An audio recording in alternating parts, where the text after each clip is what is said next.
কথায় আছে শাড়িতেই নারী আর কেশেতেই বেশ। আর এই শাড়ি যদি হয় হাফ সিল্কের জামদানি প্যাটার্নের তাহলে তো সোনায় সোহাগা। তাই সাদুস ড্রিম আপনাদের জন্য নিয়ে এসেছে টাঙ্গাইলের বিখ্যাত 12 হাতের হাফ সিল্কের জামদানি প্যাটার্নের শাড়ি। শুধু তাই নয়, এই ভাইরাল বিউটিফুল জামদানি শাড়ির সাথে ম্যাচিং করা একটি ব্লাউজের পিস পাচ্ছেন সম্পূর্ণ ফ্রি। আমাদের এই শাড়ির পুরো জমিনে স্ক্রিন প্রিন্ট করা, আর এটি দেখতেই পারছেন কি চমৎকার প্রিন্ট করা রয়েছে।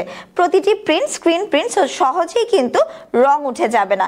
আর কালারগুলো কিন্তু অনেক বেশি সুন্দর, কালার কন্ট্রাস্টটা বিশেষ করে দেখতে কিন্তু বেশ ভালো লাগছে। আঁচলেও রয়েছে মন কাড়া প্রিন্ট, যা আপনার সৌন্দর্য বৃদ্ধি করবে কয়েক গুণ ইনশাআল্লাহ। আর দামটাও কিন্তু খুবই রিজনেবল, মাত্র 850 টাকা। ভাবা যায়? আমাদের এই শাড়িটি অর্ডার করতে 1 টাকাও অগ্রিম পরিশোধ করতে হবে না। শাড়ি হাতে পেয়ে দেখে তারপর মূল্য পরিশোধ করবেন। তাই আর দেরি না করে এখনই অর্ডার করুন। অর্ডার করতে যোগাযোগ করুন স্ক্রিনে দেওয়া নাম্বারে অথবা মেসেজ করুন আমাদের অফিসিয়াল ফেসবুক পেজে।